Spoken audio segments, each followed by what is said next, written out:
Queridos hermanos, estamos agradecidos con el Señor porque cumplimos 34 años como iglesia. Le damos gracias a Dios por todos estos años, por estar caminando de su mano siempre. Gracias a Dios por los inicios, por todo lo que hemos recorrido, porque Dios ha sido bueno, porque nos permite continuar como iglesia creciendo, predicando el Evangelio, edificando unos a otros. Así es que los abrazamos desde aquí a todos, hermanos. Dios les bendiga y vamos a glorificar al Señor.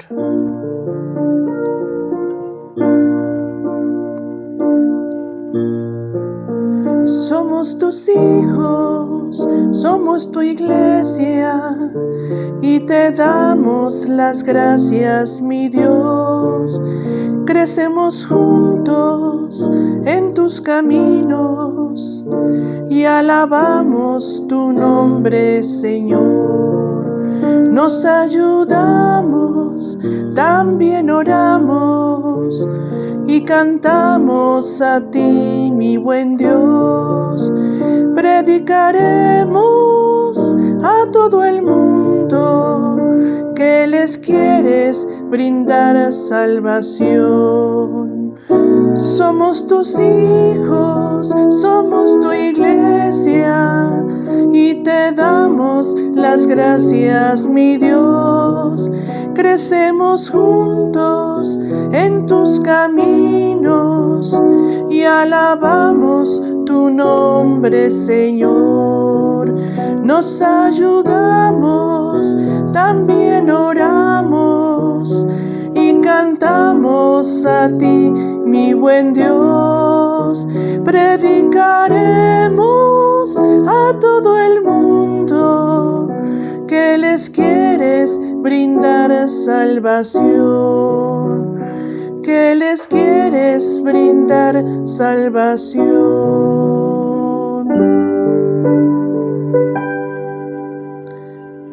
Tronos y coronas pueden perecer,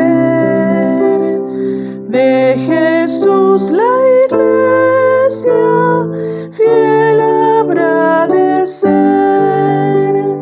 Nada en contra suya prevalecerá,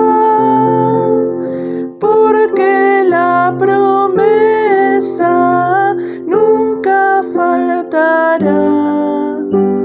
Firme hacia adelante, huestes de la fe, sin temor alguno, que Jesús nos ve.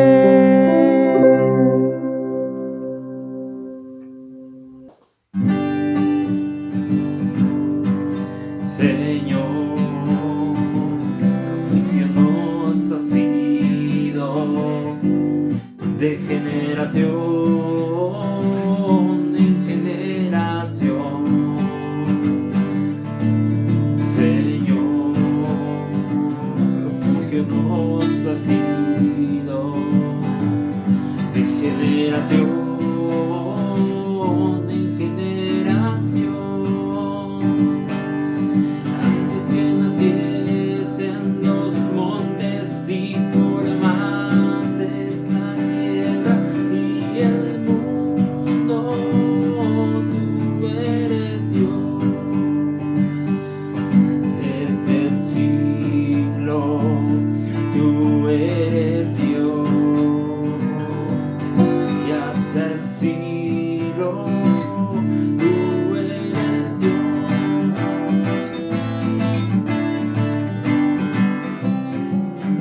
Hay cosas que no comprenderé, lugares hay, no, yo no iré, pero sí sé, y es verdad, que mi Dios es real, porque lo siento en mi ser. Mi Dios es real, real en mi ser. Me ha lavado con su sangre.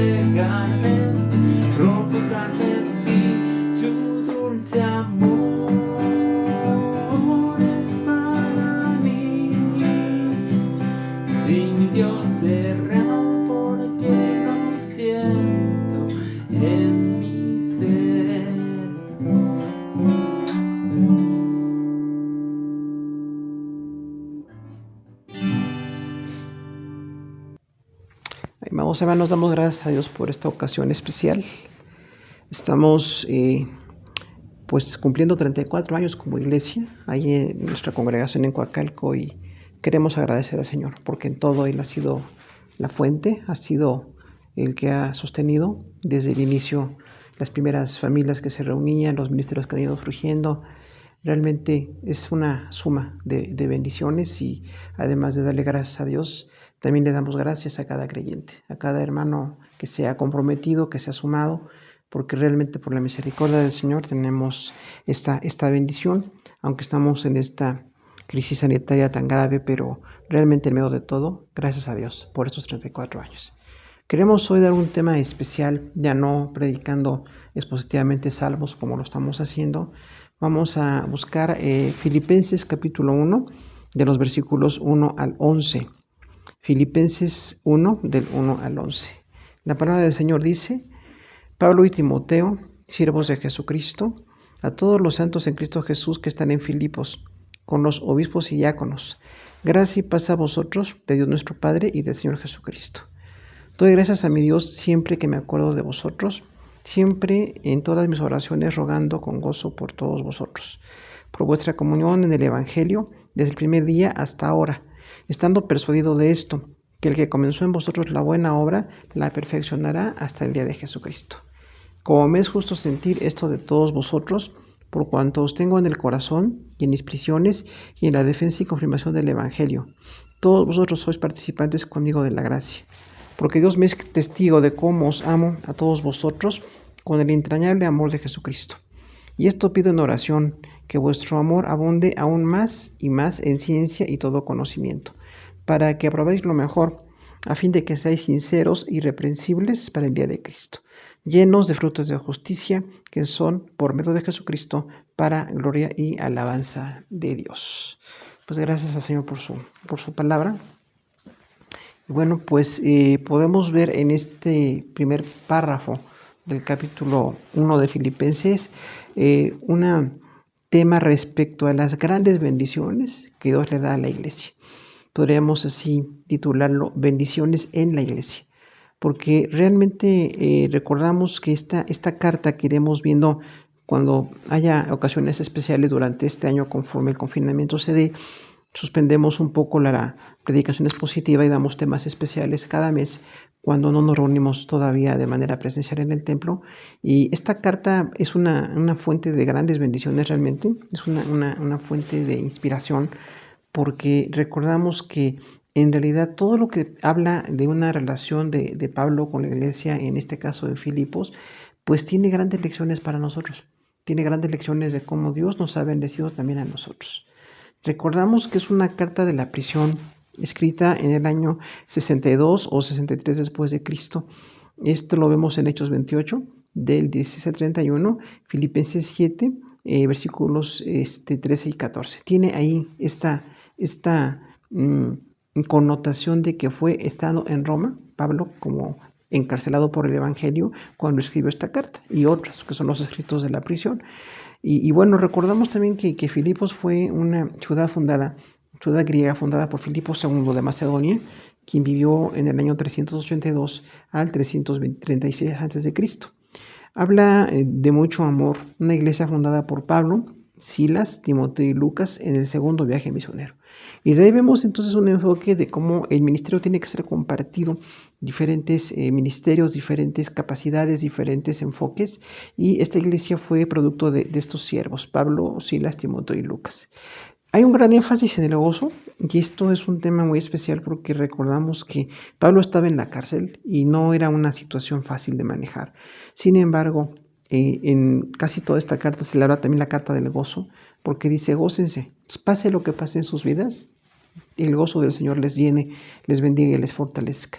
Encontramos en Hechos 20, versículos 1, 3 y 6, que Pablo visitó 2 veces esta iglesia de Filipos en el tercer viaje misionero. Entonces fue así el ministerio desarrollado, fundando una iglesia, visitándola, escribiendo esta carta. Y bueno, habla de un modelo también, una intercesión por la iglesia y una relación muy cercana que tuvo Pablo con esta iglesia de Filipos. Y vamos a estar conforme Dios permita, viendo algunos pasajes de esta carta. Hoy tenemos la bendición de hablar en estos 11 versículos primeros del capítulo 1 de 3 bendiciones en la iglesia. La primera bendición en la iglesia son los servidores. Filipenses 1, 1 y 2 dice lo siguiente, versículo 1, Pablo y Timoteo, siervos de Jesucristo, a todos los santos en Cristo Jesús que están en Filipos, con los obispos y diáconos. Entonces el apóstol Pablo definitivamente escribe la carta en conjunto. Es una carta especial también porque varias de las cartas de Pablo eran personales, salvo cuando tuvo amanuenses o gente que le ayudaba a escribir, pero muchas veces escribía hablando Pablo, siervo de Jesucristo, pero aquí el inicio de la carta es distinto, dice Pablo y Timoteo. Entonces hablamos de cómo una comunión ministerial tiene que ser una bendición para la iglesia. Realmente no era un solo hombre, eran varios. Y en este caso Pablo y Timoteo. Timoteo, otro ejemplo de fe, otro ejemplo mucho más joven de servicio al Señor. Incluso en la carta a los Hebreos se dice que Timoteo también estuvo en la cárcel por causa del Evangelio. Entonces realmente encontramos allí servidores dedicados al Señor que tienen como alta norma el estar sirviendo. Pase lo que pase, haya situaciones de cárcel, como pasó Pablo, como pasó Timoteo, finalmente ellos siempre estaban sirviendo al Señor. Y es algo de notar también que siempre dice a todos los santos. O sea, no hay una situación algo selectivo a un pequeño grupo, dice a todos los santos que están en Filipos. Entonces es una iglesia llena de la bendición, que también cuando se recibe esta carta se ve que es para todos. Y ahí encontramos también la grande bendición de ser iglesia. No es una situación personalista o de cada quien estar de manera muy egoísta buscando al Señor, sino que realmente hay una comunión. En la iglesia hay una comunión. Cuando dice con los obispos y diáconos, recordamos ahí que la palabra obispo es episcopos, quiere decir supervisores. Entonces había personas que tenían una capacidad, una entrega de tener una visión más allá. Y a eso se refiere el obispado, aunque realmente por una connotación de tipo religioso se ha perdido el enfoque de un obispo. Un obispo era un supervisor, alguien que tenía una visión más allá de lo que tenían los demás creyentes, incluso una visión mayor que algunos pastores.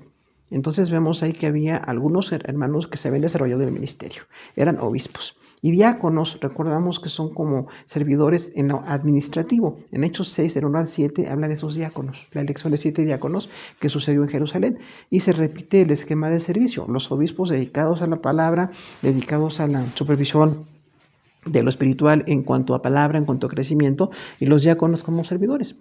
Pero también los servidores o administradores, recordamos que tienen un desarrollo en el libro de los Hechos, vemos que varios diáconos llegaron a ser evangelistas y predicadores. Entonces, los servidores de Dios son una grande bendición. Una iglesia que cuenta con obispos y diáconos tiene una grande bendición. Tiene gente que está dedicada, gente que se enfoca en el servicio, gente que quiere estar ahí pues haciendo la labor de la predicación, de la proclamación del Evangelio. Y habla mucho a los creyentes en general. Entonces encontramos aquí que el escribir esta carta bajo la dirección del Espíritu Santo es una respuesta a muchas necesidades. Los creyentes tienen que estar en comunión. No nada más se fundó la iglesia por grandes siervos, como vemos aquí, sino que había esas cartas, había esa forma de comunicarse en ese tiempo que era pues de lo más destacado. Era así como muy común que en las grandes instituciones la gente se escribiera, enviara epístolas, enviara cartas, y de esa manera pues había un tipo de comunicación de lo más avanzado en ese momento. Hoy día tenemos otra situación cultural muy distinta, pero mantenemos el principio. El principio de la comunión, el principio de estar siempre en contacto unos con otros y que involucremos a todos los creyentes. Decía Pablo, a todos los creyentes de Filipos se les envía esta carta. El 1.2 dice, gracia y paz a vosotros, de Dios nuestro Padre y del Señor Jesucristo. Recordamos aquí que en el modelo epistolar de Pablo normalmente se presenta como el que escribe la carta y como el que va a tener algunas ideas o algunas necesidades que suplir en diferentes iglesias, en las cartas que Pablo escribió. Pero también da un saludo. Y en este caso, cuando dice gracia y paz, recordamos que son dos grandes bendiciones de Dios. La gracia es el regalo de Dios que cubre todo, que es un regalo que produce gozo. La palabra charis y la palabra irene, que es paz, habla de una armonía. Entonces, la gracia de Dios es el regalo del Señor que siempre está con los creyentes para sacarlos adelante. La gracia de Dios no es especial o de algunas ocasiones. La gracia siempre se da. Pero siempre cuando Pablo habla de un saludo diciendo que la gracia de Dios sea con ustedes, hermanos, realmente está apelando a una altísima norma de bendición para la iglesia. que el regalo de Dios, el favor de Dios esté con ellos. Y la paz, que recordamos que no es ausencia de problemas. La paz es armonía a pesar de los problemas. Armonía con Dios y armonía con lo que nos rodea a pesar de los problemas, porque solamente el Señor puede producir ese fruto, esa paz en nuestro corazón. Y en medio de las situaciones que se puedan vivir, se cubren todas las necesidades. La gracia y la paz son dos palabras de veras de alto rango en cuanto a la bendición para la iglesia. Y esta gracia y paz no es común, dice, de Dios nuestro Padre y del Señor Jesucristo. También vemos aquí que hay dos personas, el Padre y el Hijo. Entonces el Padre, quien tiene toda la autoridad, tiene la soberanía, tiene el juicio, y es el Señor Jesucristo quien murió por nosotros en la cruz. Recordamos aquí entonces dos personas divinas, menciona aquí al Padre y al Señor Jesús, como los que envían la gracia y la paz a la iglesia. Y tenemos un entorno doctrinal de decir que siempre la gracia y la paz de Dios nos viene exactamente por el Señor mismo. No es una paz que generamos nosotros, no es una paz que tenga otros orígenes, siempre esa paz y esa gracia viene de Dios. Y la norma del saludo de Pablo a la iglesia de Filipos está dando entonces un saludo completo de la misericordia del Señor expresado en la gracia y la paz, pero viene del Dios el Padre y del Señor Jesucristo. Entonces realmente Dios suple esa paz y esa gracia para la iglesia en Filipos, y también sucede con el resto en la historia de la iglesia. En este pequeño saludo de 2 versículos, tenemos que aplicar algunas bendiciones también para nosotros. En la iglesia tenemos servidores. En la iglesia Dios ha levantado servidores. Si estábamos con 34 años de ministerio que tenemos la bendición de cumplir el día de hoy, por la misericordia de Dios, bueno, ha habido muchos servidores. Posiblemente no queremos mencionar nombres para no dejar de mencionar a nadie, pero todos los que han servido, que son muchos, Dios les conoce y han estado ahí. Algunos incluso ya están en la presencia del Señor, ya fueron llamados a la presencia del Señor. Por esos 34 años de vida de la iglesia, realmente agradecemos porque hubo servidores. Hubo gente que se dispuso a servir. Una iglesia no puede funcionar sin servidores. Muchas veces se usa la palabra ministros de una manera un poquito peyorativa, un poquito despectiva, como si fueran personas muy elevadas, cuando realmente la palabra habla de un servicio.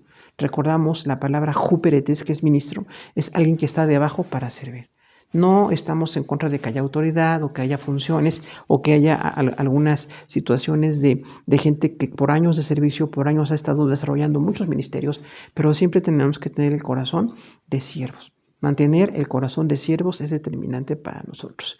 Ese equipo ministerial de Pablo, cuando dice Pablo y Timoteo, reconoce entonces a otro gran siervo de Dios. No nada más un hombre así de grande como fue Pablo, fundando iglesias, haciendo misiones, con la teología, con la doctrina, con el evangelismo, enfrentando mucha persecución. Realmente todos sus compañeros eran parte de ese equipo ministerial. Y en la iglesia también se habla que seamos parte de ese equipo. Un equipo que se integra, un equipo que acuerda, un equipo que aporta, un equipo que puede fortalecer. Las debilidades de unos son fortalezas de otros. Y gracias a Dios por la bendición que tenemos de tantos servidores de todas las edades, de todas las épocas en estos 34 años. Bendecimos al Señor por tantas personas que sirvieron y que están sirviendo ahora. Aún con el confinamiento y con el cambio radical de ministerio que estamos teniendo, finalmente Dios levanta servidores. Y esto nos hace sentir muy, muy bendecidos. Sentimos que como en Filipos Dios levantó servidores, hubo fundadores de iglesia como Pablo y Timoteo y Silas y Lucas y otros siervos que estaban ahí destacados. También hubo gente que llegó a ser obispos y diáconos. O sea, el desarrollo ministerial se dio mucho en Filipos y también se está dando en nosotros. Creemos que por la misericordia de Dios en la iglesia de Coacalco se están desarrollando más ministerios. Y gracias a Dios por esa bendición, realmente podemos ver, y desde el inicio de la iglesia, bueno, cuánta gente tenía que hacer de todo. Había muy pocos servidores, la iglesia era muy pequeñita, y por la misericordia de Dios siempre había alguien sirviendo. Pero aunque han pasado años, y decimos algunos, ya están en la presencia del Señor, finalmente Dios levanta más siervos, Dios levanta gente para servir, y esa es una bendición muy grande, que la iglesia no se quede sin servidores. Que la iglesia siempre agradezca por la gente que tiene funciones y dones. Decimos los dones ministeriales, ¿no? Dios da dones para servir a la iglesia. No tenemos los mismos dones, no somos iguales. Pero cada don que Dios aporta a la iglesia es una bendición, es un órgano de ese cuerpo que funciona para la gloria de Dios. Entonces, gracias a Dios por todos los dones ministeriales en la iglesia de Filipos, en la iglesia de Coacalco y en la iglesia de todo el mundo. La iglesia que escucha esta palabra, siempre tenemos la bendición de contar con servidores. Y la motivación que da Pablo en esta carta, recordar siempre la gracia y la paz del Señor. Que cuando saludamos a los hermanos, cuando oramos por ellos, siempre pidamos la gracia de Dios. El más alto favor, el regalo que produce gozo. Entonces, esa gracia siempre esté con los hermanos. porque esa gracia nos sostiene en medio de situaciones muy difíciles. Esa gracia nos permite seguir adelante, esa gracia permite que logremos cosas que no lograríamos nosotros solos, sino por la misericordia de Dios se pueden lograr. Y también esa paz que se requiere en el corazón de los santos, que no seamos gente de pleito, gente de pelea, gente de violencia. Ya tenemos mucha violencia alrededor de la gente que no conoce el Evangelio. Sería triste que los que conocemos el Evangelio también tengamos esa falta de paz, tengamos falta de armonía. Entonces, la gracia y la paz también se deben de encauzar hacia nosotros. Podemos pedir por ello, podemos orar que a todos los creyentes de las iglesias haya gracia y paz de parte del Señor. Y recordando siempre, el Padre y el Hijo son las personas divinas que aquí se mencionan. No se menciona el Espíritu Santo, aunque el Espíritu Santo se menciona más adelante en la carta. Pero recordamos aquí entonces que la gracia y la paz del Señor sea dada a los creyentes. Y nosotros aplicamos directamente esa bendición como iglesia y decimos al Señor, gracias por los servidores que has levantado, gracias por las personas que se disponen en todos los ministerios, en todas las capacidades, que incluso usando alguna habilidad personal, alguna habilidad adquirida, alguna profesión, algún recurso personal o profesional, esas personas están sirviendo al Señor y gracias a eso en la iglesia nunca faltarán personas para la obra que tiene que hacerse. Gracias a Dios por todos los servidores. Gracias a Dios, a ustedes como servidores, amados hermanos, aunque ahora en el confinamiento no nos podemos ver físicamente, pero nos sentimos espiritualmente. Estamos en un respaldo, en una comunión, y de veras sentimos que ha habido muy buenos servidores en la iglesia y que Dios permita que se sigan desarrollando. Por eso siempre invitamos con nuestro programa local instituto para que la gente se capacite, que levantemos más maestros, más pastores, más personas ahí en el servicio, pero también del evangelismo, labor, la oración, el estar visitándonos ahora de manera electrónica, el estar preocupándonos unos por otros, ayudándonos unos a otros, es una fuente de grande bendición. Una segunda bendición de la iglesia es la gratitud. Filipenses 1, del 3 al 6, dice que hay una gran gratitud que tiene que darse entre los creyentes. Dice el apóstol Pablo, versículo 3, doy gracias a mi Dios siempre que me acuerdo de vosotros. Entonces, es una declaración que pasa del saludo inicial, de la gracia y la paz del Señor y de los ministerios que se reconocen, que están desarrollándose. Ahora dice Pablo, yo doy gracias a mi Dios. Doy gracias al Señor siempre que me acuerdo de vosotros. En este caso de la iglesia de Filipos, los filipenses. Entonces, el corazón de un apóstol tiene gratitud por la gente. Cuando hay que corregir, cuando en el caso de 1 y 2 de los Corintios que hemos estado viendo, y si Dios permite, al final del año, es el plan verlo, solamente Dios sabe si se va a hacer o no. Pero la iglesia de Corinto tuvo muchas correcciones. La iglesia de Filipos no. La iglesia de Filipos era una iglesia que tenía una relación excelente de amor, de servicio, y esto tiene que ser un ejemplo para todos los que estamos como iglesia, que seamos una iglesia de bendición y que los que están en el ministerio den gracias a Dios por la iglesia. No solamente el trabajo, no solamente en esa formalidad o en ese gran compromiso que nunca vamos a dejar de tener. Mientras Dios permita, siempre está el compromiso de servicio, pero que sea con una gratitud. Decir gracias al Señor por todos ustedes. Gracias al Señor por cada uno de los que se convirtieron. Gracias al Señor por los que han estado sumándose aquí en la iglesia de Filipos, los que se han capacitado, los que se han sumado y están ahora siendo parte del ministerio y los que están llegando. Los muy nuevos también son parte de la iglesia. Gracias a Dios por todos ustedes. Decía, me acuerdo de ustedes y le doy gracias a Dios. Entonces aquí tenemos dos compromisos de un siervo de Dios. Agradecer y acordarse. Son dos partes. El agradecer siempre dándole gracias al Señor por cada persona. Sabe que es una conducta muy constructiva. En vez de quejarse o estar señalando el error, que decíamos, bueno, cuando hay error y disciplina es otra parte que tiene que darse en la iglesia y se va a dar cuando se requiera. Pero que lo común siempre sea el estar agradeciendo. Gracias a Dios por ustedes, decía Pablo. No tenemos aquí todavía la noción de nombres, la idea de personas que estaban en la iglesia de Filipos. Más adelante se verá un poquito lo que fue la iglesia de Filipos. Pero decía Pablo, a todos ustedes, gracias a Dios. Siempre que me acuerdo de ustedes, le doy gracias al Señor. Entonces, es un compromiso de disciplina, de acordarse de la iglesia y darle gracias al Señor. Pero dice, me acuerdo de todos ustedes. Entonces, el apóstol Pablo tenía una relación de amor con esta iglesia y da un gran ejemplo al servicio. Los que quieren servir al Señor tienen que tener una relación de amor con la iglesia. No una relación autoritaria o abusiva, pero tiene que darse una relación de amor. Le doy gracias a Dios porque me acuerdo de ustedes. Y me acuerdo de ustedes para orar. Y me acuerdo de ustedes para agradecerle al Señor por todo lo que han hecho, por todo lo que son. Porque cada miembro es distinto, ¿no? De hecho, cada iglesia es distinta. Pero también cada creyente en la iglesia local es diferente. Gracias a Dios porque son diferentes dones, son personas añadidas por el Señor para sumar, en este caso en Filipos, y Pablo decía, me acuerdo y le doy gracias al Señor. Versículo 4 dice, siempre en todas mis oraciones, rogando con gozo por todos vosotros. Entonces aquí describe la disciplina de la oración. Además de acordarse y dar gracias, que ya son en sí dos disciplinas pues muy constructivas, muy buenas en cuanto a Pablo con la iglesia de Filipos, dice, en todas mis oraciones me acuerdo de ustedes y ruego con gozo por todos ustedes.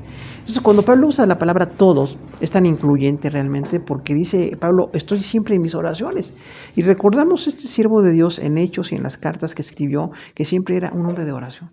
Oraba por necesidades, oraba cuando había victorias, oraba siempre. Entonces, en ese motivo de vida de oración, en ese modelo de vida de oración, Pablo decía, en todas mis oraciones me acuerdo de ustedes. Qué bendición que los siervos de Dios oren por la iglesia. Es una alta norma verdaderamente de servicio el orar. Además de predicar, evangelizar y servir en todo lo que se requiera, orar por la gente. Es una actividad determinante, es una actividad trascendental la oración. Y Pablo dice, siempre que me acuerdo o ruego por ustedes, pero con gozo por todos ustedes. Entonces, esas oraciones ya eran incluyentes en Pablo, recordamos, además de que había algunos ministros destacados ya en la iglesia, o los que fundaron la iglesia, los que estaban entregándose apenas al Señor Jesús, los que ya tenían algunos años ahí en la iglesia, por todos oraba el apóstol Pablo.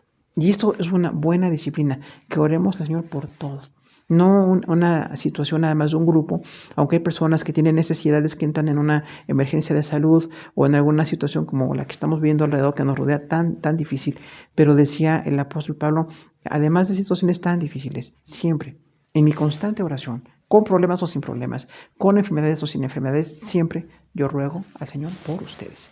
Y esto es una bendición muy especial realmente, porque habla de ese modelo de disciplina en la oración. No es una oración nada más emocional ocasionalmente, habla de una disciplina de oración, una constancia en la oración y un ruego por todos. Cuando dice rogando con gozo, es una frase interesante porque el ruego es una súplica. El ruego es una súplica, así muy vehemente, es muy insistente, y el gozo es una alegría. Entonces Pablo oraba con insistencia y con alegría, con así una intensidad y con gozo. Entonces esa es una buena mezcla de oración, una oración con intensidad y alegría, con gozo y con esa disciplina que se puede tener. Decía, siempre ruego con este gozo por todos ustedes. Entonces los hermanos en Filipos sabían que el apóstol oraba por todos. No había ahí alguna cuestión de nada más por algunas necesidades o por algunos. Siempre tenía en su disciplina el orar por todos. Y es una norma para la oración que tenemos que aprender. El 1.5 dice, por vuestra comunión en el Evangelio, desde el primer día hasta ahora. Entonces, aquí, además de que ora con gozo, incluye a todos y lo hace de manera disciplinada, dice, estoy orando por la comunión en el Evangelio. Entonces aquí tenemos una norma alta de la oración, una razón por la que oramos es que haya comunión. Recordamos que comunión es la palabra koinonia, que quiere decir participar en común de todo. Eso quiere decir comunión, participar en común de todo. Entonces el apóstol decía, yo oro para que ustedes tengan comunión en el Evangelio, porque un creyente que tiene comunión en el Evangelio se desarrolla. Un creyente que se aísla, que se aparta, ahora que estamos aislados de manera forzada, no es el plan ideal. Sin embargo, gracias a Dios porque nos podemos mantener en comunión por otros medios. Sin embargo, no es lo normal. Si Dios permite que esta emergencia pase, o cuando Dios permita, o quien Dios permita que pase la emergencia, gracias a Dios por la comunión que podemos tener. El vernos, el tener esa comunión, de ver las necesidades, de tener una participación de todo. Cosas a veces que nos llevan a mucha alegría y eventos que nos llevan a mucha tristeza también. La comunión es abierta, no es nada más festiva, no es una cuestión de convivio. El convivio es una parte, pero la comunión va mucho más allá. La comunión es participar del dolor, estar esforzándonos en las cosas de Dios, en un crecimiento, porque eso es lo que Dios nos ha llamado. Somos un cuerpo de comunión. Entonces, que la comunión crezca en el Evangelio. Es una coparticipación con base en la palabra de Dios. También involucra aquí la doctrina, la comunión en el Evangelio. La palabra Evangelio es muy amplia aquí. Ahora, desde el momento en que escuchamos, somos salvos por la palabra, empezamos a ser edificados. Dios pone gente que nos discipula, gente que nos atiende, gente que responde a nuestras primeras preguntas, y después pone gente que nos lleva a edades un poquito intermedias en lo espiritual, gente que nos ayuda a madurar, gente que incluso nos desafía en las cosas de Dios, y también personas que tienen una altísima madurez. que son gente de un desarrollo espiritual muy elevado y que también nos van a ayudar cuando nosotros vayamos creciendo y no nos quedemos pequeñitos así como con esa inmadurez que a veces se llega a manifestar. Es una comunión en el Evangelio. Dice, desde el primer día hasta ahora. Describimos entonces que la comunión es así desde que la persona se convierte hasta el momento en que estamos hablando. Pablo decía, hasta el día de hoy, desde que ustedes se convirtieron hasta el día de hoy. Tenemos aquí entonces una etapa de meses o años en que se fundó la iglesia de Filipos, empezó a ser formada, empezó a recibir la palabra, empezó a crecer espiritualmente y empezó a desarrollar ministerios. Entonces Pablo dice, yo oro por ustedes desde el primer día hasta ahora. Quitamos entonces que esa comunión en el Evangelio, ese crecimiento de ser copartícipes, de ser parte de la iglesia y tener en común las cosas, como dicen Hechos también. No es en un momento nada más o un evento, es siempre. La comunión y el crecimiento tiene que ser siempre desde que se convirtieron hasta el momento en que Pablo estaba escribiendo esta carta. Dice, yo estoy orando para que tengan comunión. Y nos deja entonces un modelo de oración por la gente. No nada más por los que se acaban de convertir, que son lindos, que empiezan a conocer al Señor, que tienen preguntas, que tienen pues una ingenuidad espiritual en muchas cosas. Los que ya tienen una etapa de desarrollo, que podríamos hablar de una madurez inicial, también hay que estar atendiéndolos a ellos. Y los que tienen una madurez más elevada también. Nunca se deja de atender a las personas. Siempre tenemos que estar hablando de esa comunión. Y entonces esa comunión y ese crecimiento con la palabra habla de un discipulado, habla de una relevancia de la oración y también de la formación que se tiene en la iglesia. Una iglesia es un lugar de capacitación también, porque ahí aprendemos a servir. Aprendemos a ver otras necesidades, aprendemos a ver otras situaciones que se da en la vida de nuestros hermanos y eso nos hace crecer mucho espiritualmente. Vemos aquí que las crisis también nos ayudan a crecer. Las crisis son dolorosas, pero nos ayudan a crecer. Y entonces Pablo hablaba a la iglesia de Filipos, donde también hubo persecución, donde también hubo situaciones de duelo, de pérdidas, y decía Pablo, están ustedes creciendo en lo espiritual. El 1.6 dice, estando persuadido de esto, que el que comenzó en vosotros la buena obra, la perfeccionará hasta el día de Jesucristo. Entonces, Pablo habla de una convicción, habla de un compromiso en la oración, un gozo, una constancia, una intensidad, pero también habla de una convicción. Yo estoy convencido, decía Pablo, que el que comenzó en ustedes la buena obra, o sea, el que los salvó, desde el inicio que empezaron a escuchar la palabra del Señor, es el comienzo de la buena obra. El comienzo de la buena obra es la conversión. Pero no acaba con un momento o es algo así puntual, sino que empieza a desarrollarse. Desde que la gente se convierte, empieza a crecer espiritualmente, empieza a madurar, a tener otras necesidades, surgen incluso situaciones de corrección que necesitamos todos. Y ahí Pablo decía, entonces, el que empezó la obra en ustedes por la salvación va hasta la glorificación. Desde la salvación hasta la glorificación. Esto es entonces desde que la gente empieza a conocer la palabra y empieza a reunirse hasta el momento en que lleguemos a la presencia del Señor. Así es el tamaño del discipulado que hay en la iglesia. Así es el tamaño de la obra que tenemos que hacer como iglesias, que realmente no es un evento o no es una situación ocasional, sino es una constancia. La iglesia es una labor de constancia. Y dice, el que comenzó en ustedes la buena obra es el Señor, es nuestro Dios. Él va a continuar adelante con esta obra, pero no nada más la comenzó. Dios quiere comenzar y terminar. Dios no nos salva para una cuestión así puntual o de estadísticas de crecimiento de iglesias que tampoco están mal. No es el propósito. El propósito es que la gente se convierta y realmente siga creciendo, que siga discipulándose, que siga creciendo espiritualmente, que siga sirviendo, que siga formando su carácter, que siga formándose e informándose.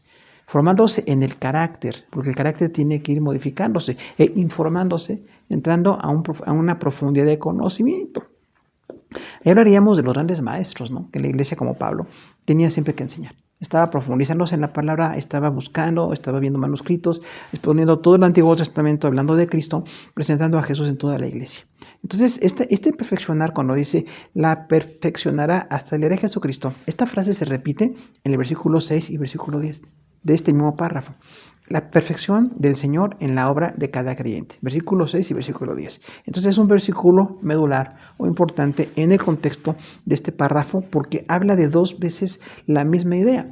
Dios quiere perfeccionar su obra, se la está siguiendo, la está completando, está llevando a madurez. Y esta es una obra de Dios en plenitud. Cuando dice aquí que el día de Jesucristo habla del día en que Jesús sea glorificado nuevamente, dirigiendo la nación de Israel, gobernando el milenio y finalmente en la eternidad como gran Salvador nuestro, también siempre tenga un lugar especial o preponderante. Ese es el día de Jesucristo. Entonces, el día de Jesucristo es hasta el momento en que lleguemos a su presencia. Es interesante notar que no es cuando nuestra vida acaba. Nuestra vida termina por muchas situaciones que solamente el Señor tiene el plan y el propósito y los tiempos, pero cuando nuestra vida acaba no termina la obra del Señor. Hasta el día de Cristo vamos a glorificar al Señor. Después de la resurrección, después de que estemos en su presencia para siempre, que gobernemos con Él, como dice la palabra en el tiempo del milenio, habla de que glorifiquemos al Señor. Entonces esta obra no termina. Y eso nos tiene que incentivar como cristianos. Dios no ha terminado con nosotros. Si alguien se siente producto terminado, deja de crecer. Nosotros no hemos terminado. Seguimos creciendo, seguimos en mucha madurez, en mucha situación de necesidad de crecimiento y tenemos una necesidad entonces de seguir madurando cada día en las cosas de Dios. El Hijo del Hombre es el centro y el destino. O sea, Jesús es el centro y el destino porque es el día de Jesucristo. Entonces, aunque habla del Padre y la obra del Padre con la gracia y con la paz que nos da, dice que el día de Cristo es cuando vamos a estar delante de Él. Recordamos que Jesús va a juzgarnos. El tribunal de Cristo, cuando seamos, si se da en la tierra la gran tribulación, Jesús juzga las obras de los santos. No es un tribunal de juicio de salvación, es un juicio de obras. Entonces dice, habrá obras allí en el tribunal de Cristo y el Señor va a juzgar a cada persona. Decía en algunos pasajes Pablo también, si es una obra de hojarasca o de madera o de oro o de metales preciosos, bueno, la obra se tiene que perfeccionar. Entre más dedicación, mejor el material de nuestra obra. Entonces tenemos que continuar. Más entrega, más compromiso, más servicio, más glorificación al Señor. En 1:7 dice, como me es justo sentir esto de todos vosotros, por cuanto os tengo en el corazón, y en mis prisiones, y en la defensa y confirmación del Evangelio, todos vosotros sois participantes conmigo de la gracia. Es un versículo amplísimo en cuanto al contenido teológico o doctrinal que se habla. Entonces, Pablo dice en la primera frase, como me es justo sentir esto de todos vosotros. ¿Qué es justo? Lo que dice en los versículos anteriores, los primeros 6 versículos. La gracia y la paz, los servidores que están para perfeccionar y para que haya un desarrollo espiritual, haya una intercesión vehemente, una paz, una armonía, haya un desarrollo en la madurez de los cristianos y se hace una oración constante por su crecimiento y por su comunión en el Evangelio o su formación en el Evangelio. Entonces, Pablo dice, esto es lo justo. Yo como siervo tengo que sentir en justicia esto. La justicia es que yo sienta que los amo, que yo sienta que los estoy llevando desde que conocieron el Evangelio a una madurez. Tienen siervos que están creciendo a nivel local, siervos que los visitan a nivel no local, pero estos siervos están contribuyendo para que ustedes crezcan. Y no puedo dejar de amarlos, no puedo dejar de sentir esto, no puedo dejar de interceder por ustedes, no puedo dejar de interesarme por ustedes. Entonces, un hombre justo delante de Dios intercede y ama. No nada más funda iglesias y las abandona. No es el modelo. Aquí el modelo es amar y seguir hasta que haya pues, un crecimiento, darle una continuidad a la obra, ¿no?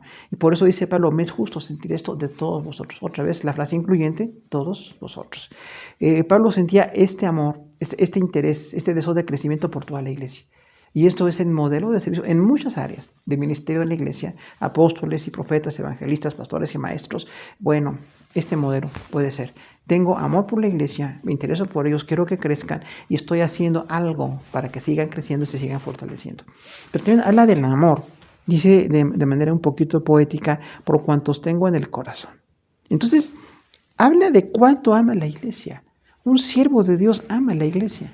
No se sirve de la iglesia, sirve a la iglesia. No abusa de la iglesia, no está maltratando a la iglesia. Hay que corregir a veces, decimos cuando se necesita ese tipo de disciplina con mucha sabiduría, con mucho la dirección del Espíritu Santo, la ayuda del Señor, pero en lo normal es que haya un amor, que haya una demostración de amor. Realmente nos amamos, somos la familia espiritual. Pablo tenía a su familia en Filipos, en lo espiritual, como veremos en toda la carta, como Dios permita, y realmente dice, yo los tengo a ustedes en el corazón, o sea, los amo. No era un dicho, Pablo no decía que amaba, demostraba que amaba. Estaba dispuesto a dar su vida, estaba dispuesto a desvelarse, a sufrir naufragios, a sufrir enfermedades, a sufrir persecución, a sufrir cárceles. Recordamos, esta carta la escribió en la cárcel. Entonces nosotros vemos ahí cómo hasta el momento más difícil para una persona que es perder su libertad o estar en el riesgo de morir, porque Pablo sabemos que finalmente fue decapitado, la historia dice, la Biblia no lo marca, pero él sabía que iba a morir. Sin embargo decía, los tengo en mi corazón. Y en mis prisiones y en la defensa y confirmación del Evangelio. Entonces ahí describe la cárcel nuevamente. Fíjese que dice en plural, en mis prisiones. No dice en la prisión, porque recordamos que Pablo estuvo en varios lugares en la cárcel. Desde Jerusalén, y cuando fue llevado a Roma, el viaje incluso de Jerusalén a Roma, y en Roma en varias ocasiones estuvo dentro de la cárcel. En algunas ocasiones estuvo fuera de la cárcel, como vemos al final de Hechos 28 dice que estaba en una casa sirviendo y predicando, pero lo volvieron a meter a la cárcel. Y hasta que finalmente lo mataron. Entonces Pablo decía, aún en mis prisiones yo les tengo a ustedes en el corazón. Es la continuación del versículo: me es justo sentir que los amo, me es justo sentir que me intereso por ustedes, que estoy comprometido para que maduren, que estoy sirviéndoles y les estoy amando intensamente. No usa la palabra ágape, pero es la calidad de amor, del amor que se tiene en el corazón. Dice, como me es justo y los tengo en el corazón, los amo tanto, aún en mis prisiones y en la defensa y confesión del Evangelio. Y hablamos entonces también de un papel del apóstol como un apologista. Un apologista es alguien que hace defensa de la fe. Entonces, cuando hablamos nosotros de la materia apologética en nuestro instituto, viene de eso, apología, que significa defensa. Entonces, Pablo defendía y confirmaba el Evangelio. Recordamos que no siempre fue bien recibido el mensaje. Hubiera sido una grande bendición que el mensaje fuera bien recibido, que la gente se convirtiera de verdad, que la gente aceptara a Jesús. Pero recordamos que en muchas ocasiones rechazaban el mensaje, incluso atacaban a Pablo. O como en Atenas, ahí en Hechos, que dice que los principales filósofos estaban atacando. Las personas que estudiaban filosofía que no estaban de acuerdo con entregarse a Dios, y Pablo tuvo que defender el Evangelio. Hechos 17 habla mucho de esta defensa. Entonces, Pablo, como persona que defiende el Evangelio, tenía un gran compromiso. La prisión no detenía el Evangelio. Y recordamos, la cárcel no detiene el Evangelio. La enfermedad, la pandemia no detiene el Evangelio. El Evangelio puede seguir por la gracia del Señor. Y esas prisiones y confesión del Evangelio, decía Pablo, entonces habla mucho de cómo con mucha vehemencia él defendía la palabra. Pablo era un hombre de palabra y decía siempre que dice el Antiguo Testamento. Y lo que estaba escribiendo es el Nuevo Testamento. Estamos hablando aquí año 62, 63 después de Cristo. Apenas se había escrito el Evangelio de Marcos. Y Pablo estaba escribiendo algunas de sus cartas que estaban circulando ya. Pero bueno, todo el Antiguo Testamento, que ya estaba confirmado como un canon del Antiguo Testamento, esos escritos que estaban en sinagogas, que estaban un poquito cuando habíamos en bibliología, estaban en códices, bueno, esos escritos son la base de la palabra de Dios. Y en ese Evangelio que he creído, en ese Evangelio que predico, que incluso él escribía, porque recordamos que es un gran escritor del Nuevo Testamento, pero dice, en esa defensa y confirmación del Evangelio los tengo ustedes en el corazón. Todos ustedes son participantes conmigo de la gracia. Esta frase, con la que acaba el versículo 7, entonces da una dimensión muy distinta a la gracia. La gracia sostiene en medio de grandes crisis. La gracia sostiene en medio de grandes compromisos, porque un hombre que ama a Dios y que está sirviendo al Señor, en justicia tiene que amar a la iglesia, a la que está fundando, con la que está trabajando. Nos tiene en el corazón, tiene defensa y confirmación del Evangelio, tiene una cárcel. Dice, y en esto que estoy sufriendo y que estoy viendo como un reto, ustedes coparticipan con la gracia. Somos partícipes en la gracia. Ahí hablamos entonces cómo el sentimiento es participar en todo lo relacionado con la justicia. La predicación del Evangelio participamos juntos. No es una labor nada más de alguien que está al frente de la iglesia o una persona que tenga un rango eclesiástico formal. Toda la iglesia. Estamos comprometidos, somos un cuerpo. Y de veras el compromiso se ve. Cuando hay necesidades se ve quién se compromete, quién está dispuesto a dar más, quién está dispuesto a cambiar, quién está dispuesto a ir, quién está dispuesto a ayudar a los demás, a mostrar ese amor.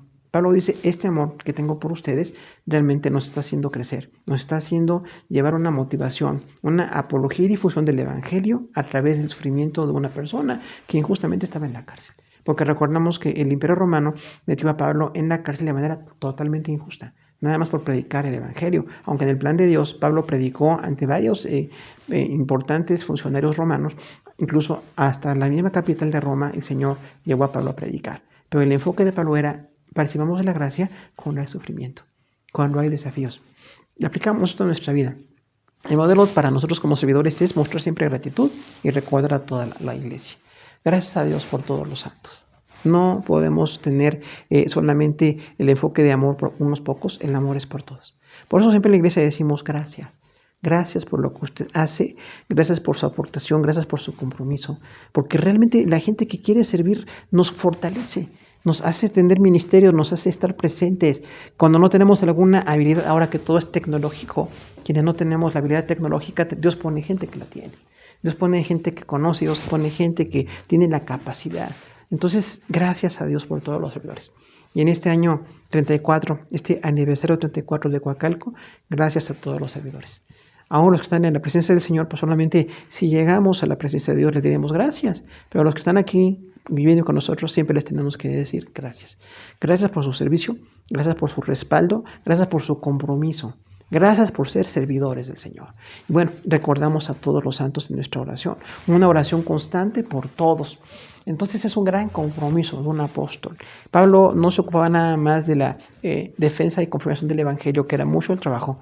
Se dedicaba a orar. Siempre que estaba en un momento, en una posibilidad, aún quizás con Timoteo en la cárcel en este momento, dice, estamos en oración. Vamos a orar por tales personas. De la iglesia de Filipos y de todas las iglesias que fundó el apóstol, están en oración.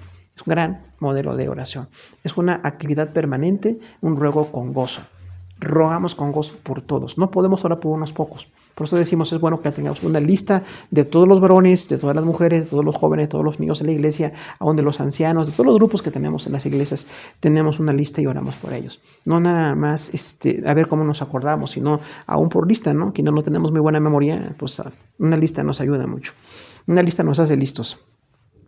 El objetivo es la comunión basada en el Evangelio, o sea, que sigan creciendo en la palabra. Y la comunión, decíamos, es tanto el gozo de la conversión, del discipulado, del crecimiento espiritual, desarrollo de ministerios y también el sufrimiento, también la cárcel, también la defensa de la fe, también los ataques que se recibió, como vemos en Hechos.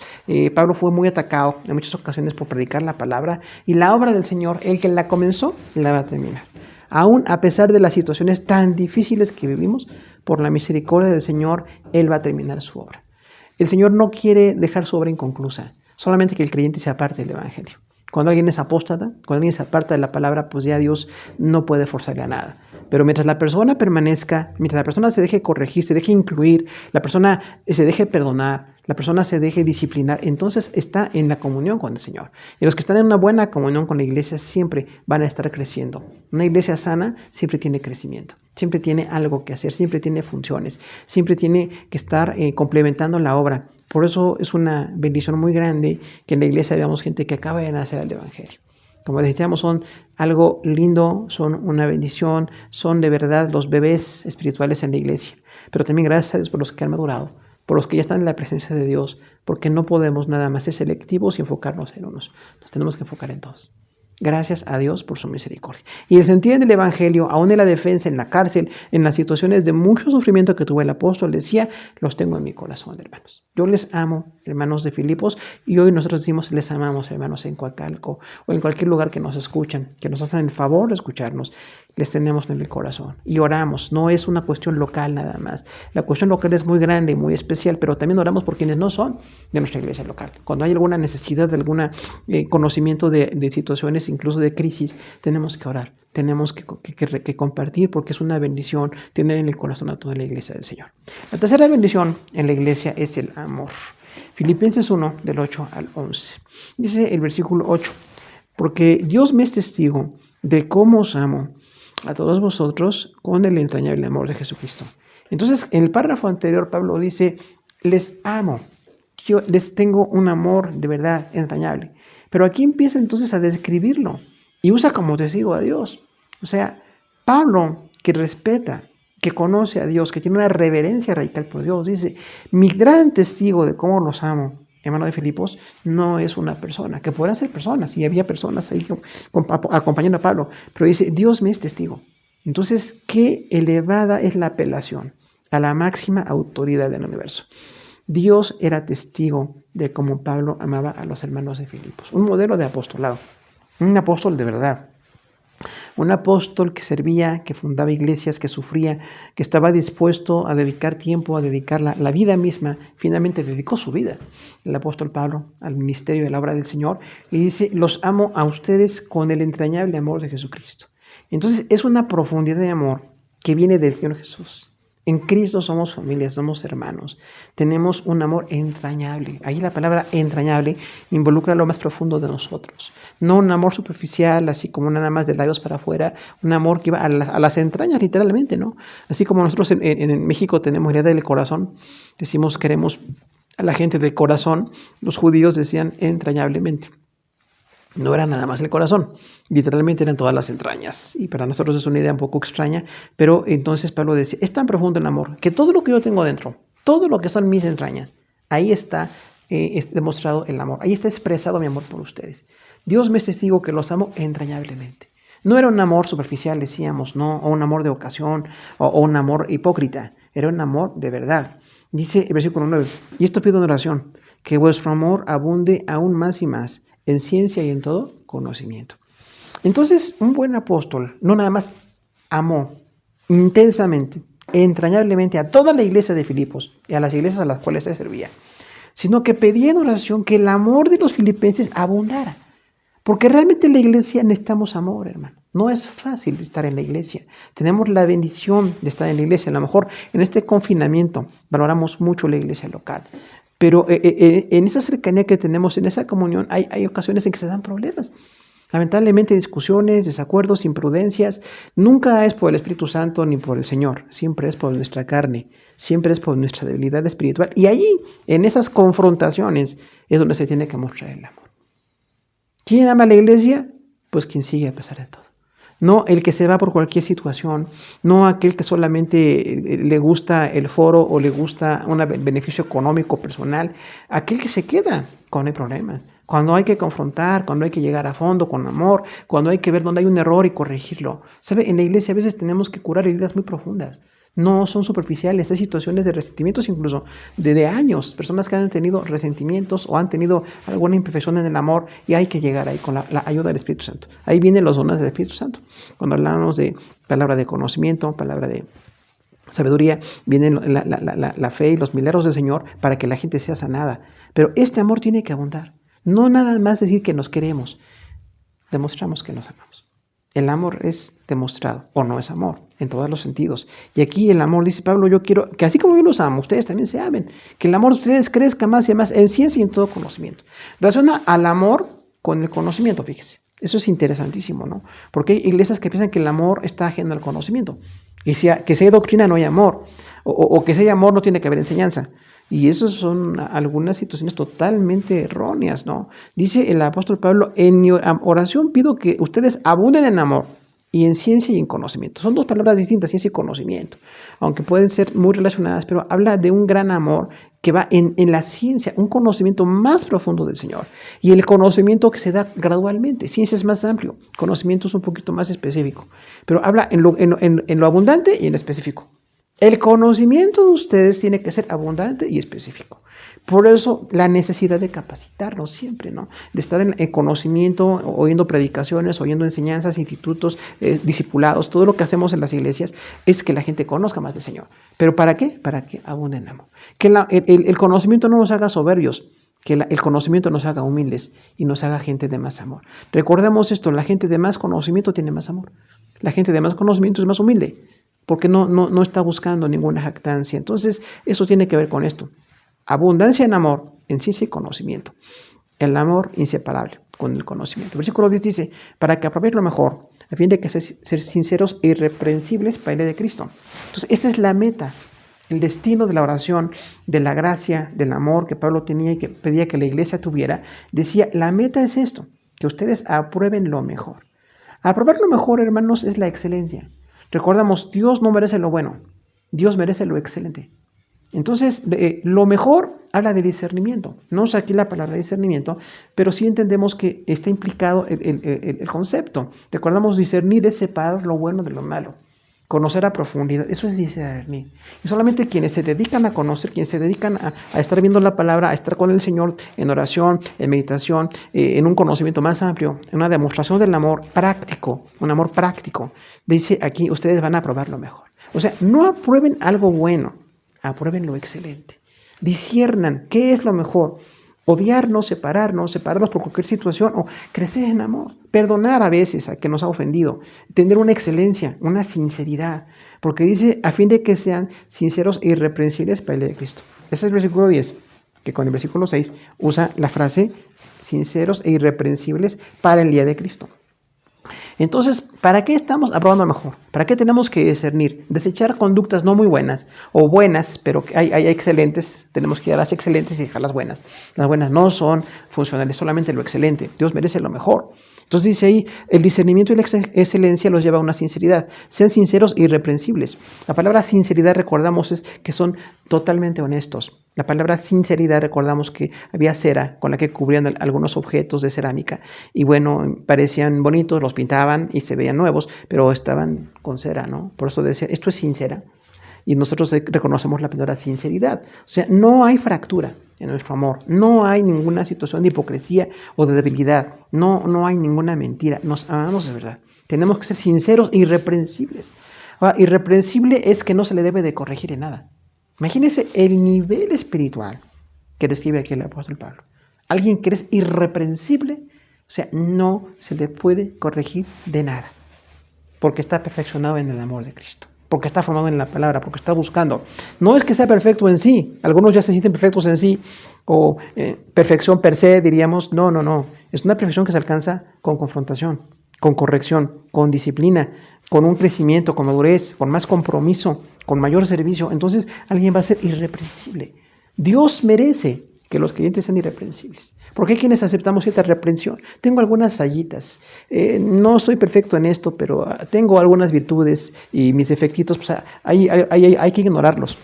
Eso no es lo que dice el contexto. Aquí dice la palabra del Señor, tienen que ser sinceros e irreprensibles para el día de Cristo. El día de Cristo otra vez el día del juicio. Cuando el Señor nos lleve a juzgarnos y estemos delante de Él, tanto decíamos en el tiempo de la gran tribulación, en el tribunal de Cristo, como en la eternidad, donde Dios va a demostrar las obras de los santos y va a glorificarse por lo que hizo en sus santos.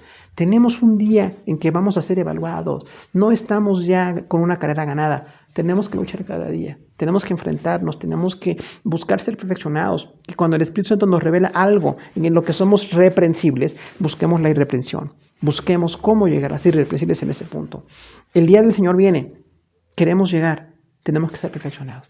Dice el versículo 11, llenos de frutos de justicia, que son por medio de Jesucristo, para gloria y alabanza de Dios. O sea, describe la irreprensión y la sinceridad, basada en la oración y el amor del apóstol por la iglesia, y que la iglesia tiene que tener amor también. ¿Cómo puedo llegar a ser una persona con gran fruto siendo irreprensible? Aprobando lo mejor, discerniendo que está mal, desechando lo que no está bien delante de Dios y siendo perfeccionado. Entonces voy a ser lleno de frutos de justicia. La palabra dice que siempre estamos llenos de frutos de justicia, ¿no? Y en el Evangelio Jesús lo dijo, para que lleven fruto abundante y permanente. Entonces habla de la calidad y habla de la cantidad, las dos cosas. Porque hay gente que dice, yo nada más tengo calidad y no tengo cantidad. O tengo cantidad pero me falta la calidad. Son las dos cosas. Un fruto abundante y permanente. Cuando habla el Señor Jesús, ahí en el Evangelio, y aquí dice la misma idea el apóstol Pablo, ustedes tienen que estar llenos de frutos de justicia. Los frutos de justicia es el producto de la labor del Espíritu Santo con nosotros. El fruto del Espíritu se da por el Espíritu Santo en este caso. Y el Espíritu Santo siempre produce fruto en nosotros. No nos puede dejar ociosos, dice la palabra, ¿no? Para que no estén ociosos ni sin fruto. Trabajando, orando, ayunando, buscando, capacitándose, sirviendo, dedicándose, comprometiéndose. Siempre tendremos fruto. Cada creyente tiene un fruto, no tenemos el mismo fruto. Somos diferentes funciones en la iglesia, pero nadie se puede quedar sin fruto. Nadie puede decir, yo ya estoy bien así, yo ya los años que serví, eso de estar pensando que ya lo logramos, está muy mal. Tenemos que seguir. A veces estamos limitados por situaciones de enfermedad. Ahora que tenemos esta crisis tan, pues verdaderamente diferente, que nos ha llevado a retos, a situaciones de pérdida, pues totalmente lamentables, aún allí tenemos que dar fruto. Dios quiere que sigamos dando fruto. Una situación muy difícil, pero podemos dar frutos de justicia. Y la justicia habla de la santidad también. Tengo frutos de justicia. Y los frutos de justicia son por medio de Jesucristo. Dice allí, entonces, el Señor Jesús nos va a llevar a dar más fruto. Tendríamos que orar, Señor Jesús, ¿qué fruto quieres que dé? ¿Cómo quieres que dé fruto? ¿Dónde quieres que dé fruto? Y estos frutos de justicia, por medio de Jesucristo, la abundancia y la santidad, es con un propósito, otra vez, para, dice ahí, destino, para gloria y alabanza de Dios. O sea, Los frutos abundantes de la justicia y el amor, y todo lo que describe los primeros 10 versículos de este capítulo 1, dice, ustedes tienen que ser llenos de frutos de justicia, que son por medio del Señor Jesús, para la gloria y la alabanza del Señor. La gloria de Dios entonces es el brillo, decíamos, de Dios, lo más elevado que Dios es. Entonces, los frutos de justicia de los santos son para la gloria de Dios. Dios no requiere gloria, tiene toda la gloria, pero a Dios le glorifican los frutos de los santos. No es una forma que hablemos de la salvación, no, hablamos del servicio. La salvación ya está hecha, estamos dados como salvos y santos, hay que seguir con el Señor. Pero mi fruto es el trabajo que hago para Dios. Siempre que trabajo para Dios es para la gloria del Señor. Y esto tenemos que verlo nosotros siempre, ¿no? Cuando trabajamos es para la gloria de Dios. Dios es el objeto de la exaltación. El objeto del fruto, el objeto del trabajo, el objeto de lo que estamos produciendo siempre es por la gracia del Señor y para su gloria. Y el reconocimiento que solamente se da al Señor es respecto a esos frutos que tenemos que tener como creyentes, como santos. Aplicamos esto a nosotros y decimos que el amor en la iglesia nos tiene que distinguir también. Tenemos un testimonio delante del Señor, un amor entre los hermanos, una calidad de amor para los creyentes y un sentimiento total en el Señor. Entonces, siempre el amor no es una opción, decíamos, no es así selectivo u ocasional, es un compromiso. El amor es una decisión, no tampoco es un sentimiento nada más. El enfoque humanista que tenemos habla del amor como un sentimiento. El amor es mucho más. Es compromiso, es esencia, es motivación, es determinación, es cambio, es compromiso. Si usted ve, la palabra amor se relaciona con muchísimas partes. Con todo el fruto del Espíritu Santo también se relaciona. Entonces, mi amor no nada más es un sentimiento bonito. Tengo que amar a mis hermanos en Jesús, a la iglesia local, específicamente amarlos. Y aún cuando hay situaciones donde hay alguna diferencia, tenemos que mostrar ahí el amor. Diríamos aquí que las crisis nos llevan también a ver el amor. Las crisis nos llevan a ver el fruto que Dios quiere que tengamos, pero también el amor. Cuando hay amor, queremos de verdad estar interesados, ayudar, colaborar para que los demás sean formados. Cada quien con el don que tiene, como dice la palabra, ministrelo a los demás. Ministre los dones del Señor para que la iglesia siga creciendo en todo. Las peticiones en oración, bueno, para que siga habiendo una actividad de servicio, para que haya un amor creciente y haya un conocimiento, decimos amor y conocimiento, no se pueden separar. Un amor así profundo, el ágape, y el conocimiento profundo, que es producto del discernimiento. Amor y conocimiento en la iglesia, las dos cosas. No nada más amor, no nada más conocimiento. Amor y conocimiento es un carácter perfecto delante del Señor. El objetivo es que seamos sinceros, que tengamos sinceridad e irreprensión. No habla entonces aquí de una fe un poquito mediocre o una fe no desarrollada. Dice, ustedes tienen que tener el más alto nivel de amor. Claro. El apóstol Pablo lo demostró. No era un hombre que dijera hagan y él no hacía. Así como Jesús hizo y dijo e hizo. Y en este caso Pablo como siervo hace lo mismo. Demostró un gran amor. En la iglesia de Filipos, si usted ve toda la carta, quienes ya la han leído, la han estudiado en diferentes enfoques, es una carta de mucho amor. Mucho amor que se demuestra. No un amor nada más de palabra, sino que realmente el objetivo es que la gente crezca, apruebe lo mejor, discierna y tenga un desarrollo espiritual. Y el fruto, decíamos, siempre es un producto terminado por la labor del Espíritu Santo, un fruto para Cristo, para la gloria de Dios y un fruto que tenemos que dar al Señor. Cada creyente entre nosotros tenemos que decir, ¿cuál es el fruto que voy a dar? Yo tengo que dar un fruto distinto. No tengo las mismas habilidades o la formación, edad o personalidad de los demás, pero tengo un fruto que dar. De hecho, los que empiezan a reunirse en la iglesia dan un fruto que nos produce gozo, ¿no? Decíamos sus preguntas, sus inquietudes, su deseo de servir. Bueno, es un fruto hermoso. Y quienes ya están madurando también nos da mucha bendición cuando la gente muestra su madurez, muestra su amor. Y quienes llegan a un nivel de madurez de verdad que es más destacado, gracias a Dios por eso. Porque tenemos el objetivo más elevado que es exaltar y reconocer al Señor. Queremos terminar este capítulo 1 de Filipenses, decíamos, recordando que hay 3 bendiciones en este párrafo. El Espíritu Santo habla de estas bendiciones dadas por Dios a la iglesia, y como fue dado para Filipos, también es dado para todos nosotros, en todas las iglesias. Son 3 bendiciones: servidores, gratitud y amor. O sea, personas que están en el ministerio local, que son de grande bendición. La gratitud que tenemos que demostrar hacia todas las personas, decirle a Dios, te agradezco por mis hermanos, y decirle a ellos gracias. Gracias por lo que están haciendo, gracias por estar aquí, y que el amor se demuestre. No un amor nada más de palabra o de sentimiento, un amor práctico, un amor objetivo. Queremos orar en esta ocasión, hermanos. Agradecemos al Señor el privilegio infinito que nos concede de compartir ya durante 11 meses esta palabra.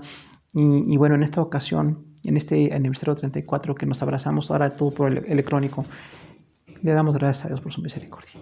Y queremos darle gracias a Dios por usted, por su familia, por sus hijos, por sus ministerios. Gracias a todos, hermano. Tenemos una iglesia completa, bendecida, a pesar de una crisis tan grande que nos causa tanto dolor. Dios nos bendice en medio de un cuerpo donde tenemos amor, servidores y gratitud. Oramos al Señor. Padre Celestial, te damos gracias por esta palabra en Filipenses 1, del 1 al 11, donde tu siervo Pablo describió un gran amor por una iglesia que fundó en comunión con otros siervos, donde hubo personas convertidas y personas que maduraron, personas que estaban teniendo el gozo de la salvación, pero también se llegaban a formar como obispos, dice allí, obispos y diáconos. Qué importante que en la iglesia nos desarrollemos, que no nos quedemos con una estatura nada más hasta cierto día, sino que sigamos creciendo, que tengamos allí el deseo de seguirnos desarrollando, de seguir mostrando fruto, de seguir dando algo para tu honra y gloria. Queremos darte gracias por esta iglesia, Señor, por lo que el apóstol Pablo decía, y también hoy te agradecemos por estos 34 años de servicio como iglesia local en Coacalco. Solamente tú sabes el plan que tienes, Señor. Nos rodea una situación muy lacerante, muy preocupante, pero por tu gracia estamos aquí, Señor, y queremos seguir hablando de tu amor. Te pedimos la fortaleza, la protección para todos, la bendición, la provisión, que siga habiendo milagros, que siga habiendo fortaleza y bendiciones, y Señor, que como en la iglesia de Filipos, nosotros también tengamos esos 3 bendiciones: servidores, gratitud y amor. Gracias por los que han servido, Señor, entre nosotros. Citábamos no dar nombres para no evitar a nadie, pero tú sabes quiénes son, Señor. Todos los que desde hace 34 años empezaban a servir como iglesia local, gracias por su aportación, gracias por su enseñanza, por su ejemplo, Señor. Y los que a lo largo de estos 34 años se fueron sumando. No hay un año especial o una persona especial, todos son especiales, Señor. Y te damos las gracias por los que hoy estamos en la iglesia. Lamentamos los que han sido llamados a tu presencia ahora con estas enfermedades que nos han rodeado. Pero te pedimos que tu nombre sea glorificado, que un día estemos juntos alabándote. Tenemos la esperanza de que tú nos des fidelidad, que nos permita ser perfeccionados, como dice esta carta, para ser presentados en el día de Cristo. Y que tu nombre sea glorificado en todo esto, que tengamos servidores, gratitud y amor. Y rogamos por todos nuestros hermanos, por todas las familias, Señor, quienes están con contagio, quienes están saliendo del contagio, quienes están exponiéndose cada día por diferentes razones, Señor, en escuelas, en trabajos, en compromisos, fuera de casa. Te pedimos que les bendigas a todos y que nos des la bendición de continuar con ese amor, porque tú eres nuestro Señor. Y rogamos por bendición para las naciones donde hay tanta necesidad todavía, y nosotros estamos aquí en una crisis, dándote gracias porque tú eres suficiente para todo. En Cristo Jesús. Amén. Les enviamos un abrazo, hermanos. Gracias por su atención. Hermanos, Dios les bendiga. Vamos a glorificar el nombre de nuestro Dios con este canto de No hay nada imposible.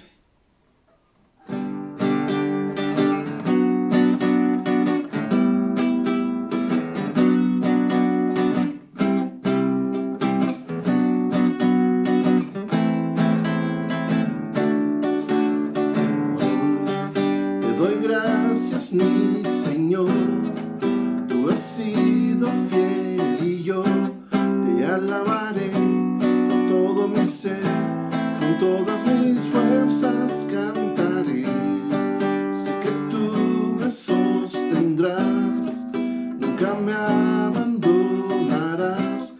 A ti clamaré, yo te buscaré, mi alma en ti confía. No hay nada imposible para ti, mi alma descansa solo en ti, confía en ti, reposa en ti, tú eres mi fortaleza. No hay nada imposible para ti, mi alma descansa solo en ti, confía en ti, reposa en ti, tú eres mi fortaleza. Hoy te doy gracias, mi Señor, tú has sido fiel y yo te alabaré con todo mi ser, con todas mis fuerzas cantaré.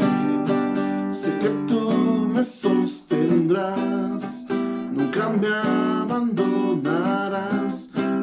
amaré, yo te buscaré, mi alma en ti confía, no hay nada imposible para ti, mi alma descansa solo en ti, confía en ti, reposa en ti, tú eres mi fortaleza, no hay nada imposible para ti, mi alma descansa solo en ti, confía en ti, reposa en ti, tú eres mi fortaleza, no hay nada imposible para ti, mi alma descansa solo en ti, confía en ti, reposa en ti, tú eres mi fortaleza.